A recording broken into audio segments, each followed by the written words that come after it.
Good morning. Good morning. Welcome again. Let's see. We are on day 5 right now. Remain faithful, Sabbath, and the wish fulfilled. Let's do a quick review. 5 days, 5 lessons, starting with the assumption on Monday. The one move that changes everything, reminding us that the one move happens inside, not outside. There's nothing out here to do. You can't go break a mirror to change the image in it. You have to change the image, then the mirror's reflection will change. Assumption, one move that changes everything. Tuesday, we covered revision, which is probably the most important topic of all topics in the world of Neville Goddard. If you only learned one thing and just learned and practiced revision, you would own the world.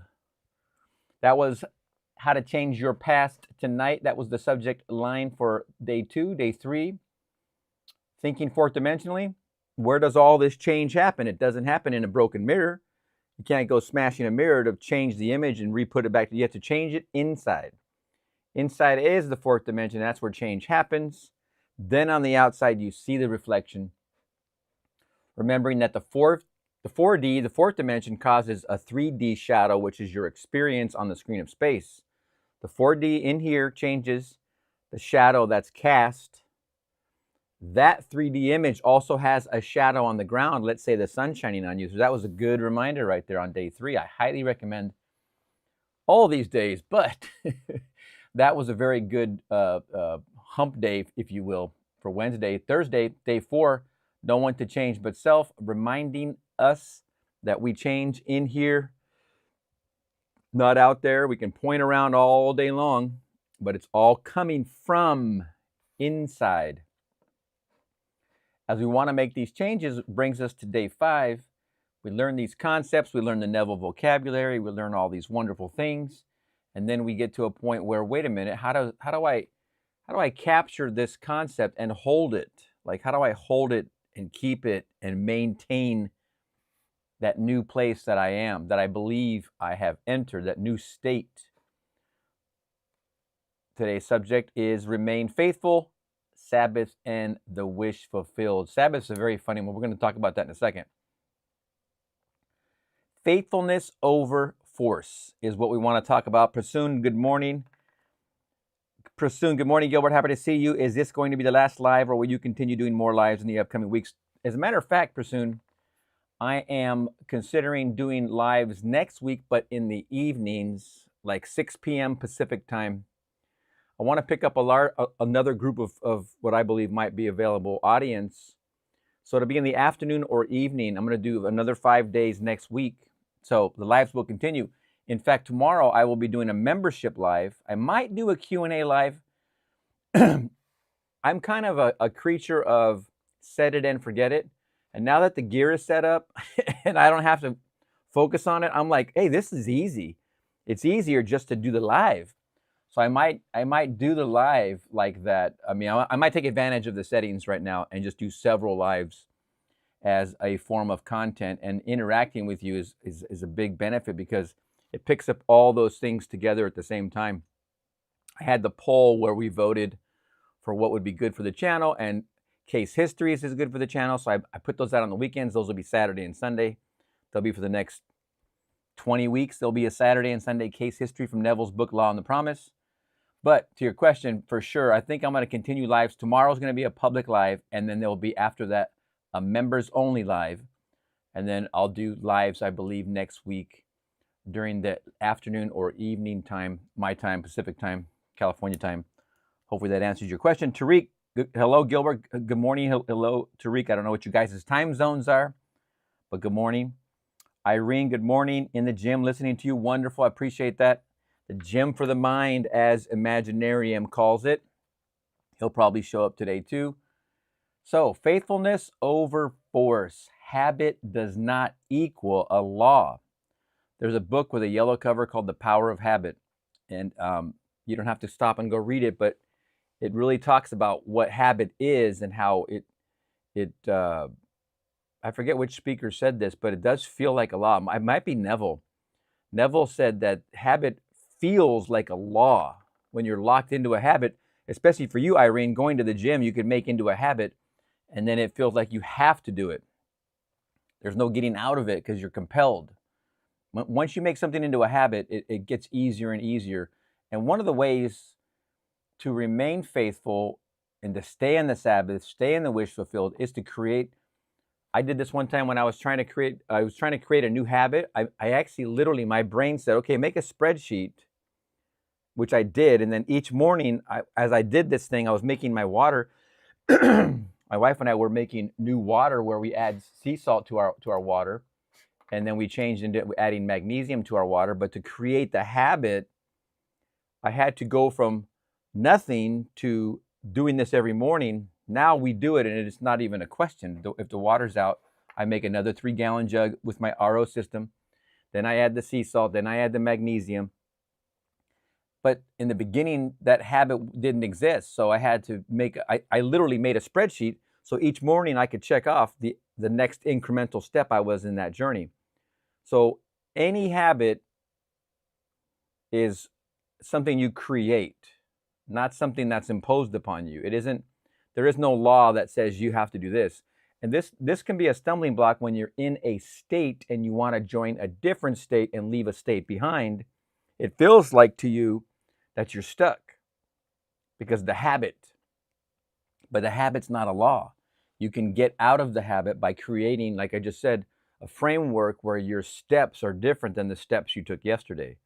If your steps every day are walking this way, you have to stop, make a spreadsheet. I mean, piece of paper and a pen is a wonder. You can't even believe it.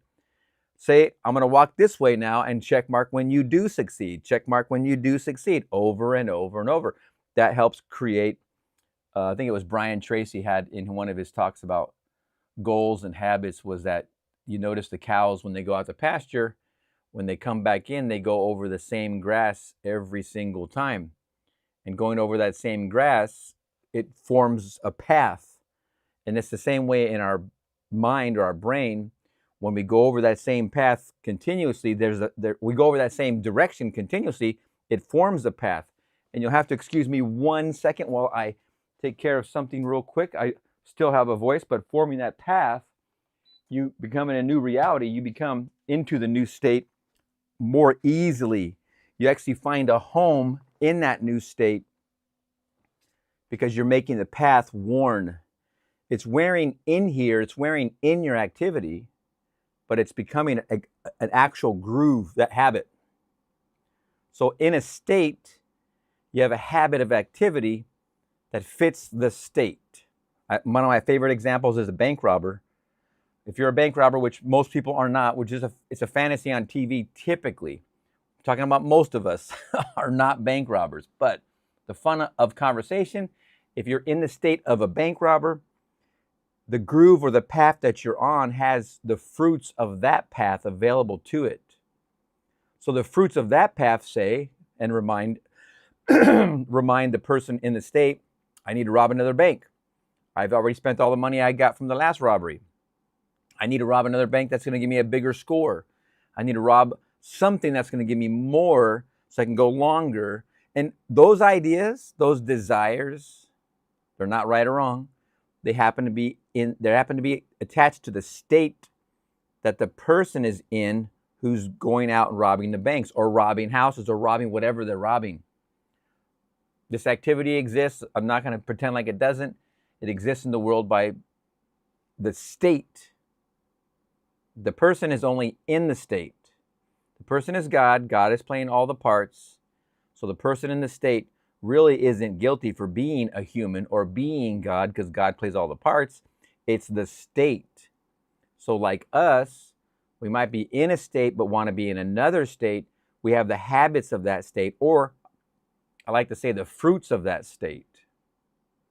So if you change your habits by, like, let's say for fun, a spreadsheet. You're check marking every day. I went to the gym.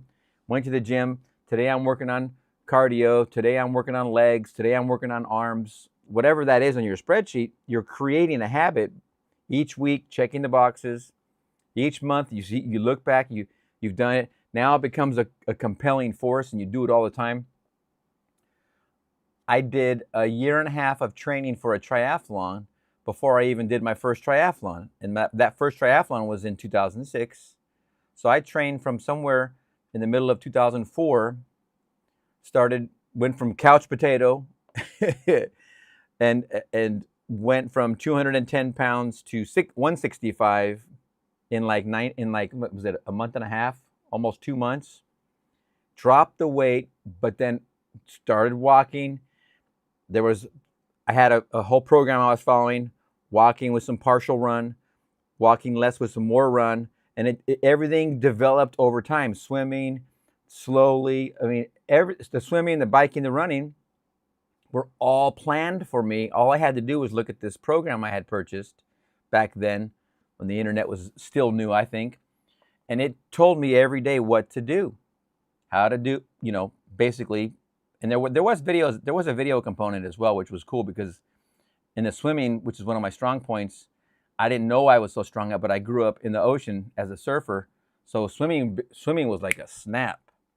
Cycling, love cycling. I cycle almost every day. Love it. It's wonderful. Like a snap, no problem. But the running, that was the tough one. I had to go from walking to jogging, more and more. Before you know it, you're at that time of training and creating the habit. I did it for a year and a half. My point here is the state I was in was triathlete. So in training, I got to the triathlon finally, right here in Long Beach. It was a lot of fun. I mean, it seemed like I was just zooming through the whole course because of all the training. And the state I was in was triathlete, so I kept feeding that state. The fruits of that state showed up, more fitness, higher levels, then I kept accomplishing more and more and more. The state was fed by the fruits of the state, and so it became self-perpetuating. So any state you want to change, the fruits of the state that you're experiencing are like low-hanging fruit. They're always there. You don't really realize you're in a state until you learn something like Neville to remind you that, yes, you're in a state, but you can change states. You don't have to be in this state. You can be in any state. Any state you literally want to experience is available. In my Father's house are many mansions. And habit is one of the most interesting subjects. I'm spending a lot of time on it because it's one of the biggest hurdles to recognize that habits are a thing that must be dealt with. It's just a thing, and it applies to a state as well. Nathan James, when you did the ladder technique, did you only write, "I will not climb a ladder," or did you also visualize climbing a ladder? It's a great question, Nathan. That morning on January 1st, 2022, when I watched Elmer Olacher Jr., the old man, to our eyes on the video, he talked about what he did and how Neville taught him this, that, and the other about the subject. Write it down on Post-its. Then he climbed a ladder a couple days later, 3 or 4 days later. What I did was I learned it at 5 a.m. watching that video. Excuse me. Watching that video, and then by 9 o'clock I was on the ladder. So I did write it on Post-its. I put one right in my wallet, went in my pocket.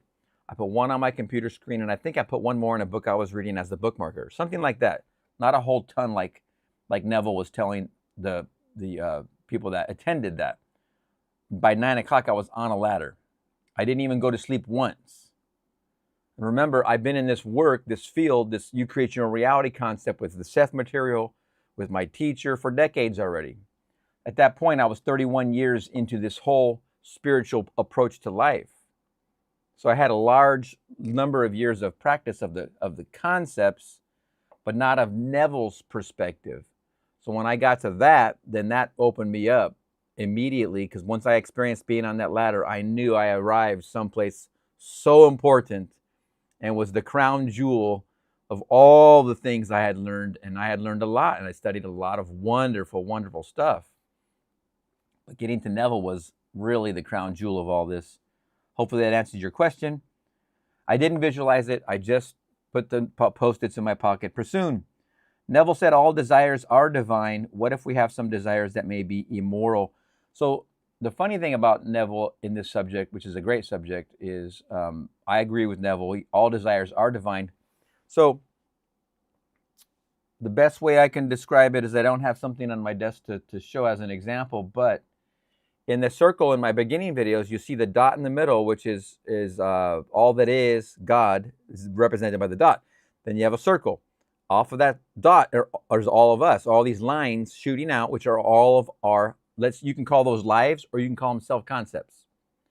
Now, each one of those lines represents, let's take it to self-concept. So in a self-concept, if you are a bank robber and you have a desire enters into you because that is your state. I'm trying to be facetious about it because a bank robber is, it's not like the old days where like the cowboys would go rob a bank. It's not Bonnie and Clyde. It's not like that. So that's why I'm using that example. But the idea is the mind of a bank robber is a state. And to the bank robber, it isn't right or wrong. It's what he does. So the desire that goes with the state is given to the bank robber as easily the desire. Remember, the desires all come from him, God. The dot in the middle of the circle is God. We are all dreams of God. He's playing all the parts. In each of these dreams, which I call self-concepts, or Neville calls self-concepts, you can call them lives, we have desires that go with the state that we are in. Now, if you're the bank robber, you get desire as much as anybody else gets desire for whatever they're experiencing. Nothing is right or wrong to God or to all that is or to the Creator, whatever word you're using, whatever word is hip enough this week. God is nice and simple. God fits everybody can relate to the word God, but it's the same thing if you want to say all that is, the supreme being, divinity, the Creator, all of us together, Elohim. It doesn't matter the word. The desire comes from within in that fourth dimensional space to fit you active in a state. Now let's get away from the bank robber. Let's say you are single, not married, and you want to be married. You want to be in a relationship. Let's go for this familiar state. That state has the desire that keeps feeding inside of it. I want to be in a relationship. I want to meet somebody to have a relationship with. How do I do this? Do I get an app, or what do I do? We know from studying Neville, you have to change that inside. You have to be loving inside. You have to realize that you want to express love on the outside by changing it on the inside. You can get there. This is what you learn when you arrive at Neville. But that desire on the inside is coming from God. It's coming from a place that is not right or wrong. There is no morality involved. The morality question is it actually doesn't exist in Neville's perspective because he plays all the parts, even the wicked for the day that it's necessary. You never know what's going to happen, and you need the wicked one to save your ass sometimes. Who knows? Let's see. Hopefully that answered your question. And it is a good question about the morality of it. I really appreciate that. Okay, so let's get back into the remain faithful concept here. Like we have 3 prayer modes. I'm just covering my talking points. We have 3 prayer modes. There's the first person act. There's phrase, lullaby, and gratitude and sleep. I don't know why I wrote that out, but the first person is the only person that can be changed. And the first person is the only person you should ever be concerned about changing. Back to the idea of creating a relationship, and I want to weave in the Sabbath here. If I am not in a relationship and I want to be in a relationship, just as one of the main departments, we've got love, we got health, we got wealth. We can just change the words. But let's say I'm single and I want to be married. Let's say I'm in poverty and I want to be wealthy. Let's say I'm not healthy, but I want to be healthy. It doesn't matter the ailment. It's the same conceptual position of understanding. I am, you go back to the beginning, and then you state it. So you're staking your claim. And if you don't stake the claim in the beginning, then you're not really bringing on the state. If you're not going to say, I am healthy, I am wealthy, I am in love and happily married, if you don't start the claim, no one's going to come in and do it for you. even though the desire keeps coming and filling in the space, I want to be in a relationship. I want to be in love. I want to have a house with a white picket fence. I want little kids. I want these things as my heart sings for those things. My heart wants that stuff. I say stuff, but it's my heart wants to experience that. So you say, I am, is your first point. Then whatever state you're in, you start impressing that state with the new state of being married, being in a relationship, having come back from the honeymoon. You're already pregnant. She's pregnant. He's pregnant. I'm sorry, they're pregnant. However it works. This is obvious how it works. But in the state where you're not in a relationship, you impress the feeling of being in that relationship, in that love position, how it feels to be in love. How does that feel? How does it feel when I reach over in the bed? How does it feel to have the imaginary ring on my imaginary finger? How does that feel? Search for the feeling, bring a feeling to the surface that represents that feeling. Then you watch the state begin to show up around your reality. People say, do you want to go out to dinner with me and some friends? Before you know it, there's the opposite sex is there, and you're like, hey, how you doing? Before you know it, you're talking, and before you know it, you're going on a date. The bridge of incidents comes after staking the claim, I am. I am married is the claim before the relationship even happens. An app, something on the outside is not going to give you it. It's not going to deliver the goods. The change can only happen here first in the fourth dimension, like we discussed, can only happen here first, and then on the outside, the reflection starts to show up. So the love happens to you first. The love comes on the inside, then is expressed on the outside. It's a good question. If I was answering a question. Pretty soon, Neville said all desires are divine. What if we have some desires that may be immoral? I think I answered that one. So God is not keeping an account of good and bad deeds, and law of karma is just a term to justify when something goes wrong due to our negative thoughts. And it's a very good question, because we were all, at least I was, I would say a large percentage of us were taught that it's all good and bad, immoral, moral versus immoral, agency versus not agency. Is Satan taking my agency? Is Satan expressing me?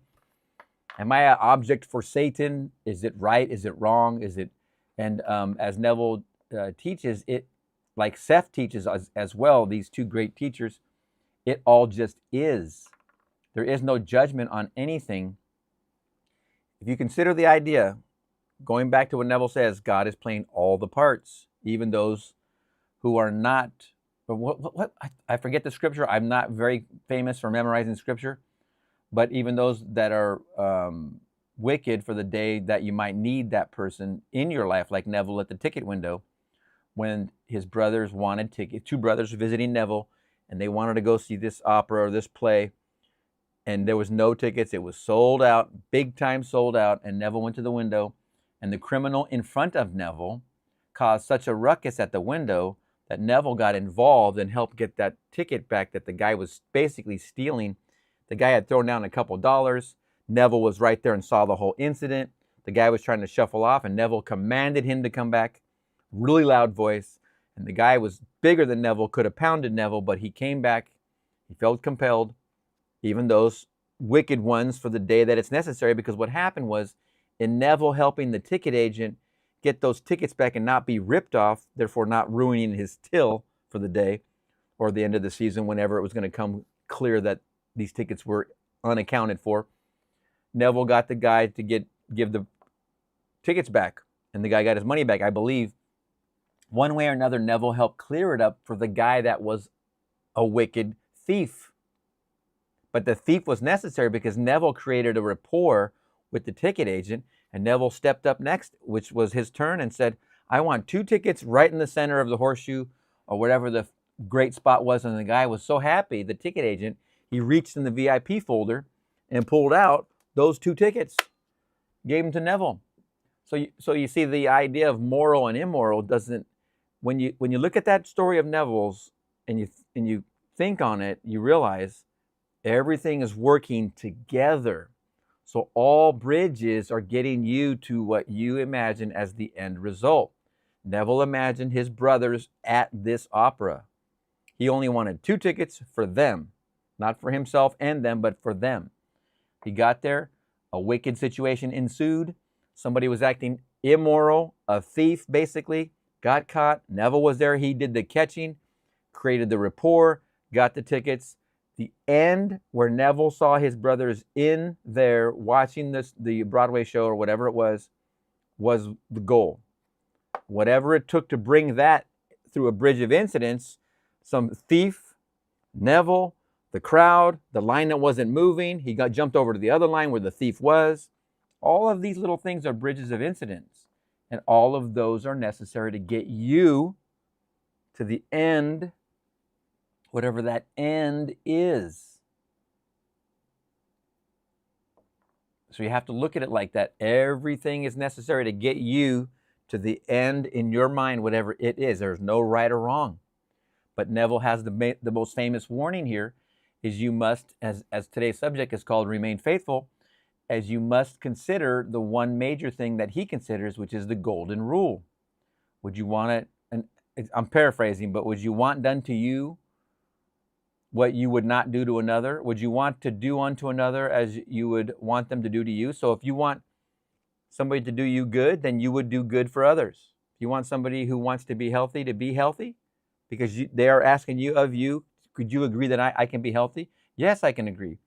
But if they ask you, could you get rid of this person out of my life because they're ruining my promotion at work? No, that's not the golden rule. You wouldn't want that for yourself.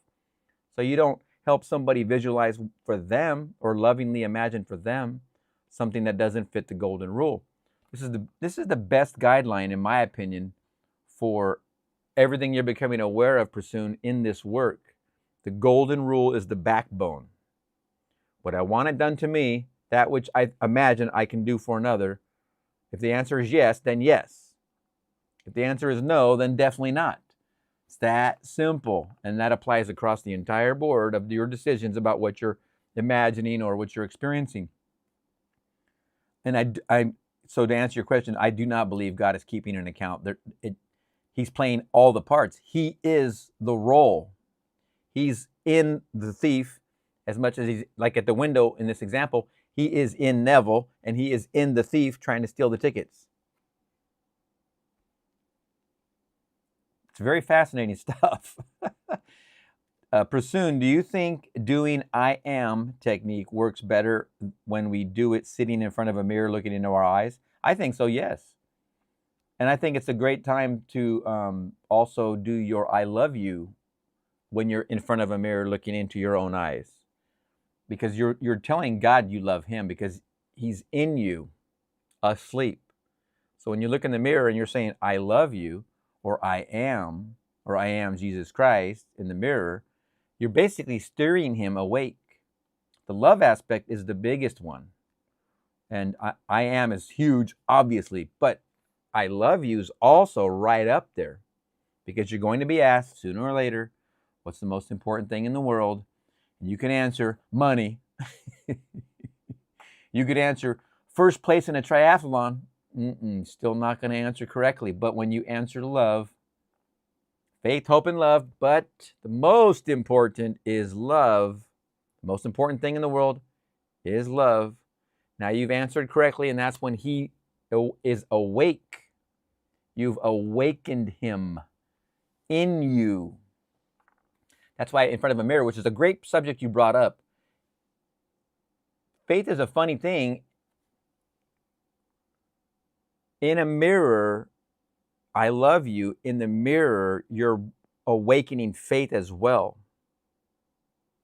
Because you can actually pretend while in the mirror, looking in the mirror, that I love you is coming from him. He's asleep in you. To me, it's twofold. You're looking at him and saying, I love you, waking him up, and you are seeing the reflection from I love you come back this way and waking him up. And when I say waking him up, I'm referring to all that is God, whatever created you, that's asleep right now. So you're waking that energy up inside of you to then be what we're doing on this channel together, a conscious creator by using the law. You don't have to push the promise. The promise will come in its own time, but you're using the law to instigate these steps, that was a great question. So the I am, yes, definitely works better in front of a mirror. Absolutely. Pursuing again, Neville said, if you impress your subconscious, then even if 1,000 people need to play their part to fulfill your desire, they will do it under compulsion. This was the eye-opening statement for me. It was the eye-opening statement for me of a couple years ago. My wife would leave to work, and she had these deadlines at work that were very pressing, and they seemed completely impossible. Totally impossible to everybody. But she told me when she's leaving, I don't know how we're going to do this. I don't think that any of these deadlines are going to happen. I mean, it would be so much different attitude from the workforce. It was a union shop, but she was in the admin side, but they're using union electricians to perform this project. It was for our local power company here. So after she walked out of the door, I imagined her. I went into my own imagining, and I imagined her walking in the door and telling me that everybody has pitched in, and now we're hitting all the deadlines. That's all I did. Simple. And then I go, yeah, congratulations. And I hugged her. Basically, I congratulated her. Congratulations. That's amazing. We hugged. And then what would happen was she would literally come home and say, everybody's working 12 hours a day, 12, 14, whatever hours each day to complete the project. The compulsion, which was funny to me, and then all the deadlines were going to meet. They were going to meet the deadlines because of this massive amount of overtime, and everybody was happy to do it. Everybody was happy to do it. Why were they happy? Why were all those employees like, yes, yes? Every one of them was like, yes, yes, yes. They all went into 7 days, 12 hours a day, every day, happy to do it. So Neville refers to everything outside of you as automatons. So it is as if if you're using your imagination and you're remaining faithful to what you imagine, which is the point of today, the Sabbath. When my wife said the deadlines weren't going to be met, I said, oh, yes, they are. I went into imagining. Then I went into the Sabbath. Here, it's done. Then everything outside, on the outside, the reflection in the world, due to my using my imagination, went into the automaton area to just make it happen. It's as if everybody is a robot, automaton, an automated being to fulfill the one using his imagination.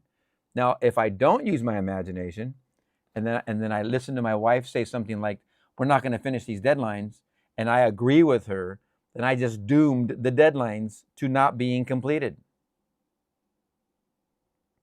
Because I didn't use my imagination, I let her imagination fill my mind about the deadlines. But since I am using my imagination, my space is not empty. I imagine lovingly, I put it out. Then the bridge of incidence occurs for those who are not using their imaginations. When you're not using your imagination, you become another's automaton. And now we're talking about the level of propaganda or the level of understanding of people like Edward Bernays or even Freud. All of these characters understood this stuff 100 years ago at least, and this is how they got into advertising campaigns and selling things, especially across the TV, because if you're looking at the TV, you're not using your imagination. Another source is filling in the blank because you're just looking. It's a very, very good question. 1,000 people will play their part. Guarantee it. I don't even know how those deadlines came to be. But the point is that when you use your imagination and you faithfully stick to it, you don't let anything impact what you imagine, then your imagine is the one that has the force over those who don't use their imagination. This is the most powerful position. It is very, very powerful position. Tariq, bridges of incidents are not anything we can orchestrate. How do we keep from speculating the hows? Well, that's a good question. Neville, I think he proves over and over, especially in these weekend testimonials that are going to be coming to the channel. in his book, The Law and the Promise, all those testimonials are examples of bridges of incidents becoming alive for the people who held the faith, remained in the Sabbath on their belief about, like the King's Roadhouse, or like the two from last weekend, those two testimonials. There's going to be two this weekend. The faith aspect here of being in the Sabbath and remaining faithful to your imagining, the bridge of incidents construct without your effort. There is no effort. If you get involved with the how, that's like, okay, so remember my example of dropping a seed. So when you let go of things as you imagine lovingly for somebody or something, and you let go easily, typically you're going to see a result, and you're going to see that come to fruition because you let go easily. But if you hold on and you don't let go because you're emotionally attached to the outcome and you're not letting go, you're not going to see a result. Most of the time, it's because you're expecting something. But if you can change the idea to non-expectance, but faith in the result, but you don't expect anything except for you just know it's done. It's done. If you can do that simple attitude about remaining faithful in the Sabbath to the big things appearingly big to you, as easily as you do the small things, you'll see it happen. So the bridges of incidents aren't something that happens without your input. A bridge of incidents happens because of you, but not the how of the bridge of incidents. The construction is because you used imagination. Remember, all of this is a reflection. We're doing it in 4D first. Once you do it in here, then the bridges build themselves, literally. This is the entire crux of Neville's teaching right here. Never, ever go try and get involved with the how, because the how, if you drop a seed and then you go dig around the next day, is it growing yet? This is trying to look at the bridge of incidents and see, is it going yet? Is it growing? Is it happening? You're messing with it. You're not giving it the opportunity. So a seed must fall into the ground and die so it can give life. But if you're constantly going around, poking around, is it happening? Is it happening? Is it happening? You're not giving the seed the opportunity to die. And the seed must die to be able to give life. Hopefully that makes sense. To keep from speculating on the hows, Tariq, is just stop it. Forget it. Just know it's done. Again, the whole point of today is remain faithful. That's why I think it's the most important lesson in this, is that we have to keep the faith even when nothing is showing. In fact, everything's telling you the opposite of what you believe the new state is for you. Everything's showing you the opposite. But you have to plug these, you have to cover these. You say, nope, I'm not accepting that. I'm not accepting that. I'm staying the course. I am staying the course.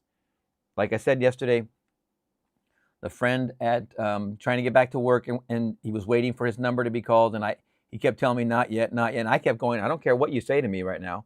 I'm keeping the faith that what I'm hearing you tell me is that you're back to an awesome job and you love it. You love where it is. You're not working as hard, etc., etc., etc.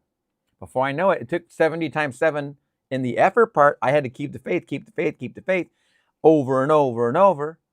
Sometimes 70 times 7 is necessary. But it didn't cost me anything. Only when I talked to him did he tell me these things, and then that's when I used my imagining. I kept the faith. Now he's working in a local job in our neighborhood he couldn't be happier. Not getting on a freeway. Totally stoked, happy. Everything I was imagining came to be because I kept the faith. I stayed in the Sabbath on that one subject. I never asked him, how does this work? What's going to happen next?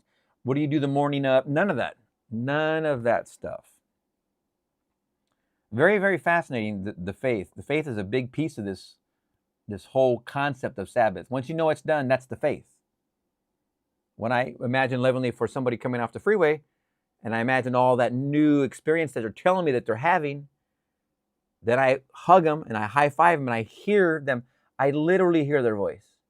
I see this wonderful smile on their face.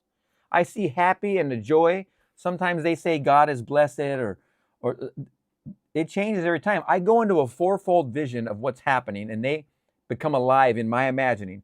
But when I finish with the hug and high five and I take off in my car, it never comes into my mind again. I'm done.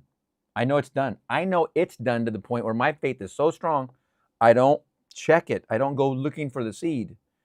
But what I do notice is that they're not there anymore.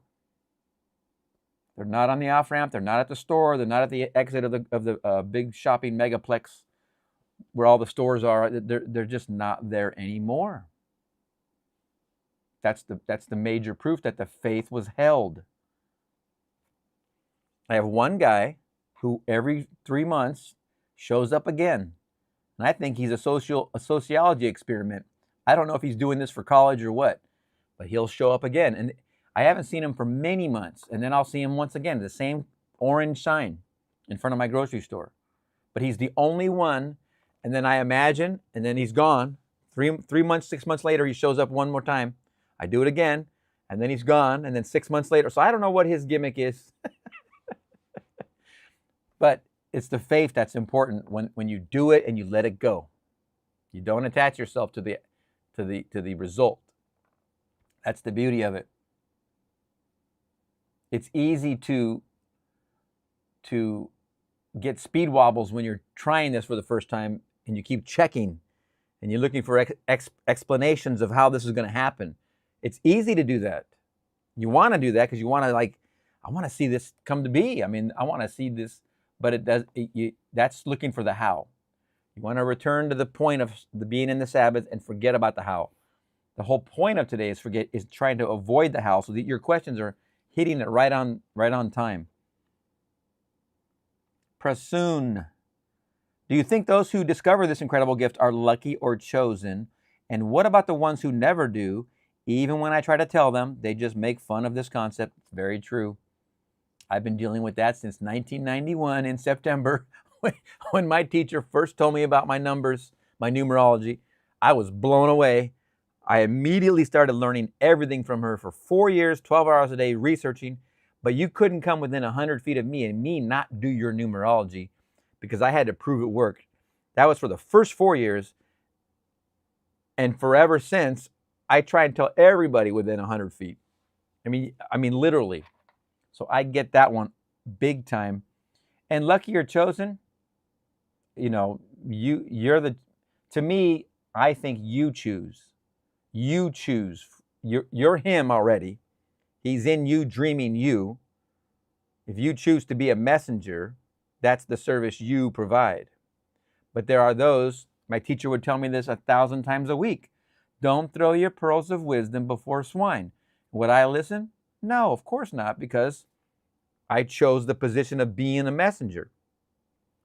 So I would be delivering message, and she'd tell me over and over, those who aren't, there's 3 responses. Remember, those who are innocent, who don't know any better, the furnaces of affliction kind of don't apply to them. They don't know any better whatsoever. They're completely innocent of these concepts, and even if you tell them, it goes right over here. Or they just go, I don't know what the hell he's talking about.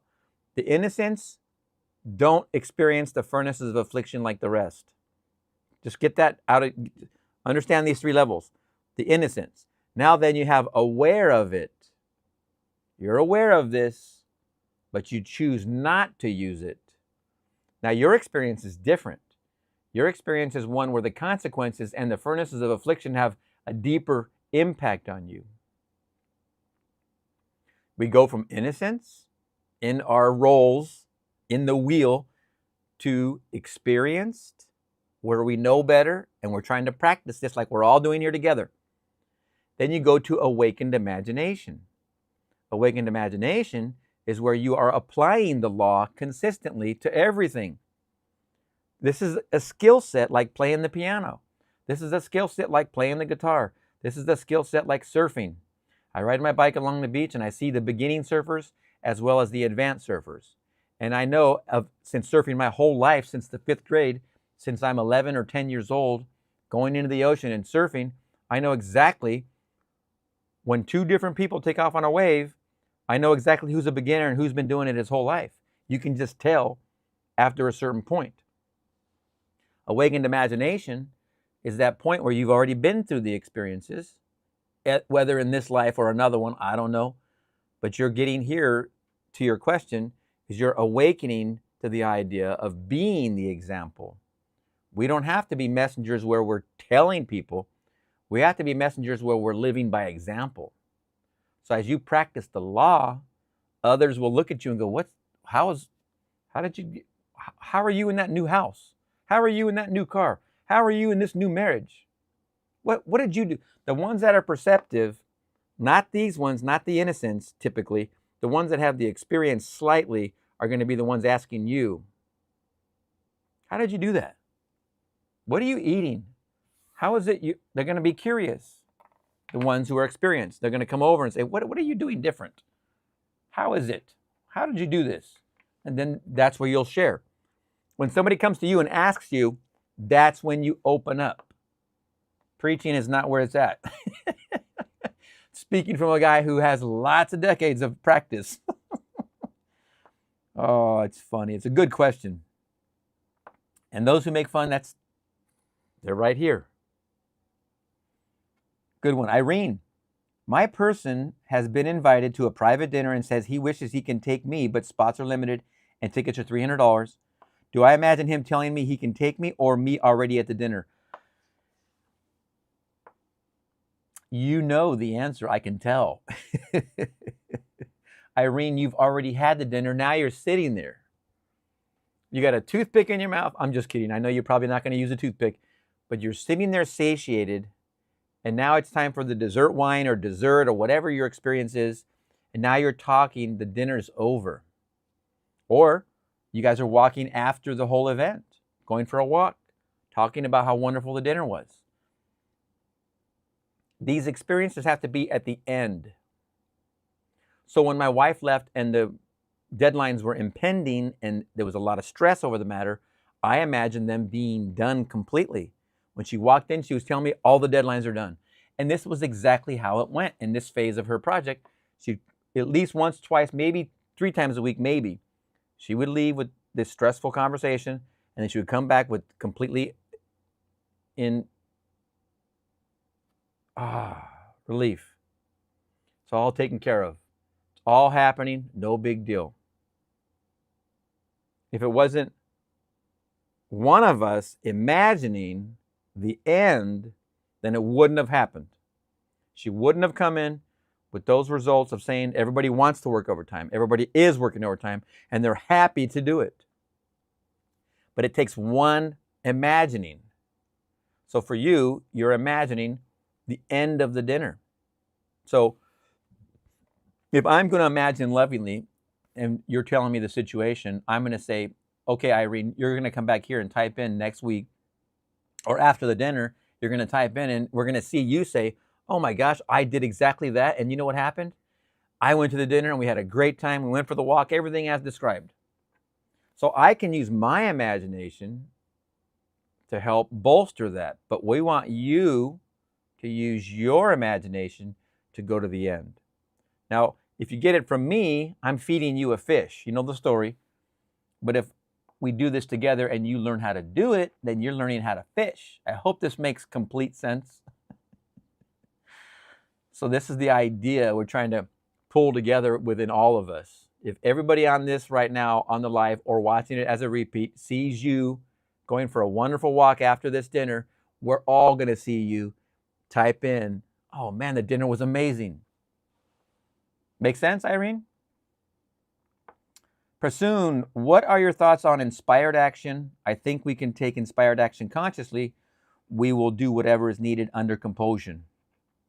I think that's for sure inspired action. It literally was the point of a comment on the channel today, which was a good one. And I appreciate this question, Persoon. And I'm going to bring that comment up because it is a good one. And a person, ROHP 1283, on a video called What Are You Sewing? Neville Goddard, 11/19/1965 on the channel. Person wrote into the comment, "Sir, I have a few questions. Is pursuing a human rights violation against the police sewing wrong?" Pursuing, this is answering your question directly, I believe. I said, good question. Be angry, but sin not. If you act, do it from a state of justice and dignity, not revenge. Imagine the end as fair resolutions. As a fair resolution, the rights are upheld, and you at peace. Then here's the important part. Then take the steps you are led to take. So you be angry, but sin not. You express it now. The rights are not correct, or whatever you have to express. Neville was defending his wife in the courtroom. He was taking the steps where he was led to take. He wanted the divorce. She wouldn't give him the divorce. She got caught stealing in the store. Now he's in the courtroom taking the steps he was led to take. He showed up unshaven, late for court, barely made it on time to be able to take the stand, and then defend his wife for being a wonderful soul in the eyes of all of us. The judge gave her 6 months, but suspended the sentence.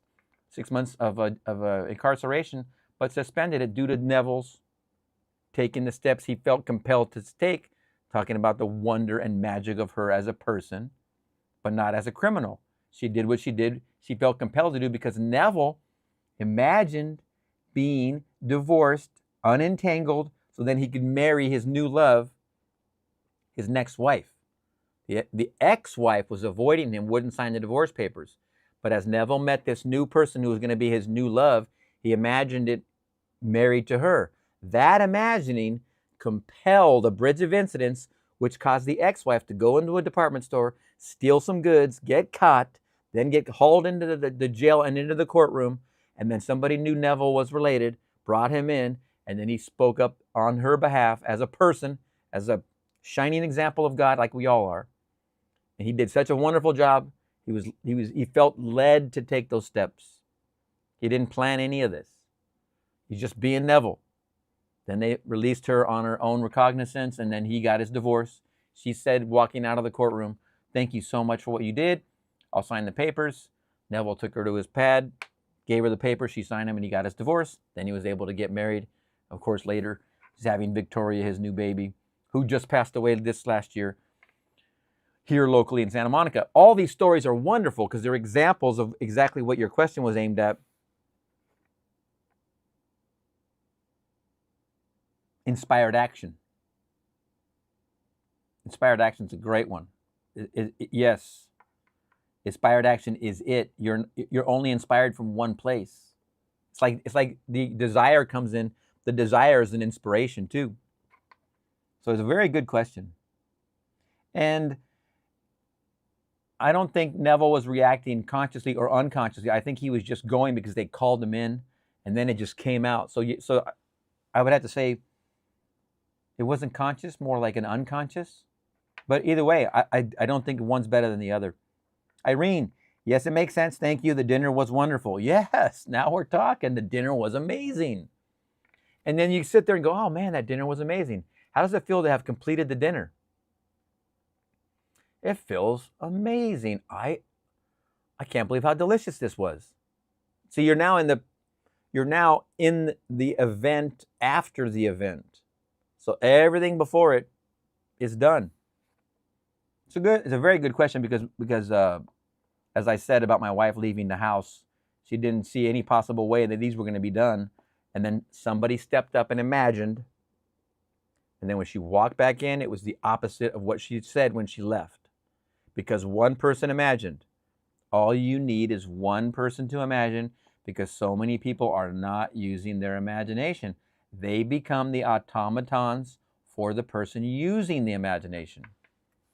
It's exactly how it works, and Neville has described it so wonderfully so many times. Okay, so let's see here.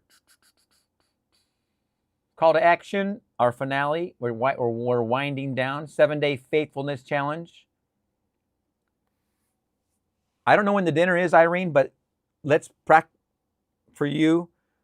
that in your sats. Practice after the dinner, how you feel after it's all done, and report back next week. I'm going to be doing lives next week, as someone asked about. So if you can make the afternoon sessions, great. If not, somewhere type in a comment. I'll definitely bring it up wherever you put it. It would be a plus for all of us, obviously. Pursue. So faithfulness challenges for you, Irene, do that. And of course, pursue whatever you're referring to on the inspired action, or if you have a specific subject for everybody listening, just take a subject and just try and remain faithful to it. Whether it's the dinner, which seems inconsequential, it seems small to some people. To some people, it's big because this could be a date, obviously. Sounds like it is. So it could mean a lot to you. So whatever we are on the spectrum of how important the event is, just drop it like a seed. Just let it go easily. Like, okay, I got this. No big deal. This is how I feel after the meal. Treat it like you would like a child with their imagination. Be playful with it. And then share the wins next week. That's the main point right there. October 17th, you said, is the dinner. So that's a month out. You got this. Pretty soon, I read that all the possible situations have already happened. Another one I heard is there is a possibility of every situation. Which one is correct? Both, actually. So, in my Father's house are many mansions. If it weren't so, I would have told you, right? I go and I prepare a place for you, so that you, where I am, you may be also. If every possible outcome of a situation didn't already happen and or wasn't available to you to occupy, then revision wouldn't work, then changing your states wouldn't work, then every single thing Neville said about the law wouldn't work. But yet, as we see from the law and the promise, 40 examples, 40 testimonials from 1,000 Neville said he had in his files. Choosing the cream of the crop, 40 that happened using the law, because every mansion is available, every state is available from you. When you occupy one, you can occupy any of them. The main departments, as you know, are health, wealth, and love. Whatever one you're in, to whatever degree of health, wealth, or love, you can occupy one of a greater degree that you want to experience because it's already done. It's in the field of probabilities, as Seth, the teacher Seth, would say. It's in the beauty of studying Seth before going into Neville is that teacher Seth talks about it as multidimensional realities. Every one of them's done and is. So where you are in one, you can go and occupy any other one as a lifetime or as part of your life now. I like the way Neville has taught it because it's all self-concepts, which means other self-concepts. It's the same thing, different words, but other self-concepts are available to you, and all of them are available. And yes, they're all done. The reason they're all done already is because all time is now. So if all time is now in one moment, that means every potential experience is done too. What we're learning together here is how to get control of our mind and our feelings. So our mind and our feelings. Our mind is our self-talk, our inner talking, and our feelings is how does it feel after the dinner? So Irene, how does it feel that we're going for a walk after that dinner? Our mind and our feelings, that's our goal. We're now in the Sabbath of choosing something, the homework for this. And I gotta say this for everybody here, and also for anybody who wants to learn the Neville material to learn how to master their reality like this, is that it does not go without applying yourself to the actual thing, like imagining. This isn't a get rich quick scheme. This is the exact opposite of it. This is a factor of education, meaning learn something new and then apply it. And you can apply it this fast. You can learn it and apply it. Some people are that already versed in ideas where they come into the Neville material. Oh yeah, I've been doing that my whole life. I've already been doing this. That's how I got this, that. And then they get a tweak from Neville and then they move on because they're already doing it wonderfully. There's people in your world, you've seen them, they're doing it. And if they're doing it, you can do it. But there are those of us like me, maybe, and yourself, we like the breakdown. I like the breakdown. I want the nitty-gritty. I want to know how these things work. I want to study Neville till the wheels fall off. I want to apply it and see it grow and be an example until the wheels fall off, because this is worth the effort. But it does take a new awareness, an education step is involved, then a practice step is involved, and then accomplishment. But you can't come into this with a get-rich-quick scheme. It's not that. That's not what this is. This is not for those who want that way. But there are a lot of that. There's a lot of that in the world, per se. Snake oil, etc. But this is more about a new awareness, a new expression, a new use of imagination with awareness, going through all the steps we have this week, and then winding up at the faith, at the moment where you're holding faith, you're keeping faith, even in the eyes of the complete opposite of everything. You're keeping the faith, and you keep on trucking. Nope, I'm not going to hear that, not going to hear that, I'm not going to see that. I'm not going to talk shit about it either. I'm going to keep my faith. This is my reality. Boom. You're going to see the bridge of incidents occur right in front of you. Pursue how to deal with intrusive thoughts. Yes, that's it. Remember now, thought. We're trying to take control of our mind and our feelings. But thoughts, boy, oh boy. I was studying Neville when I first started riding my road bike up and down the coast from Long Beach to San Diego, and I was listening to the lectures. This is my experience. And then something tries to come in from the past. This is just how the mind works. Something of an experience when I'm a little kid, or when I'm in any kind of thing just comes in, boom, all of a sudden you got this thought in there. So what I was doing on my bike all the time, I would say, that's not me now. This is me now. This is here now. And this is what I'm doing now. This is me now. So I'll be on my bike. I'm riding down a hill at 38 miles an hour on PCH. And I'm like, I got no time for noise. So I'm listening to a lecture. Then I'm going, and then a new thought comes in. And I'm like, that's not me now. This is me now. This is me here. And here's what I'm doing. And I'm riding my bike, my road bike. So you have to remind yourself. You have to be a constant, you have to be very vigilant about your nowness. I am. That, I think, is the best answer to that intrusive thought idea, is that how to deal with it is to restake and reclaim your I am. I am here now. I am doing this now. I am not that thought. I am where I am now. I'm not anywhere. Remember now, the past and the future are illusions. Not where I will be, not where I was, even though thoughts come from both of those regions, trying to interrupt your flow. This is a habit. So you got to bring it back to the I am. You're very welcome, Pursuing, for answering all your questions. I think a lot of them, and most of them, all of them, actually, everybody's question fit in perfectly with remaining faithful, which is the point of today. 2 last key lines. Your only acceptable offering is a joyful heart. That's especially when it comes to a relationship. Your only acceptable offering is a joyful heart. People hear the heart of each other first before they hear the words, in my opinion.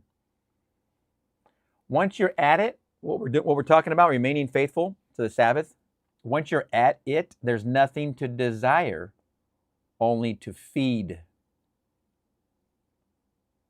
You're only using the law to feed a hunger. Like Neville says, the whole of life is you're feeding a hunger constantly, over and over. You're very welcome, Tariq. And Pursuing, you're welcome again. The idea is you're one place, but you're hungry for being in another place. That's a hunger. So you use the path of righteousness or the law, and you accomplish the idea of becoming in a new state, more bountiful, more abundant, more in love, more healthy. Then you're in that state. Okay, so now you're in that state. You get hungry again. Now you want to experience this state. Over here in wealth, you're a thousandaire. Now you want to be a millionaire. Well, that's a state, and this is a state. If you're a thousandaire and you want to be a millionaire, there are people who are millionaires. They're doing it. You could easily start watching videos on how do millionaires think, and you'll start to see inside of the ideas. How does a healthy person operate? If you're not healthy, are they going to the gym? Are they running all the time? Are they doing cardio? Are they on their bike? Are they doing things active? Yeah. Well, then maybe I should be like them so I can get the same results. And those who are in love and are married, what do they do typically in their day? Oh, they're going out to dinner with their mates, or they're going on walks, or they're talking and listening to each other. How can I get more of that? Well, let me talk to my friends who are married, and what is it like when their husband or their wife complains, or what is it like when they have an argument, or what do they do to resolve these things? So then you start to learn the mechanics of the new state you're going to occupy. In all three departments, the new state you want to occupy, then you remain faithful, then you go into the Sabbath, and then you see the wish fulfilled. Sounds simple, I know. But I'm so glad, those of you who were here all 5 days, I'm glad you came along. It's been a wonderful journey. Next week, I'm going to choose another subject, and we're going to do evening time lives. I don't know if you're all going to make it. I hope you do, because it's been great. Your questions have been wonderful. They fit in perfectly with each day's activity. So I hope you guys, the rest of your day, wonderful and a wonderful weekend. And we'll talk to you again next week or tomorrow morning.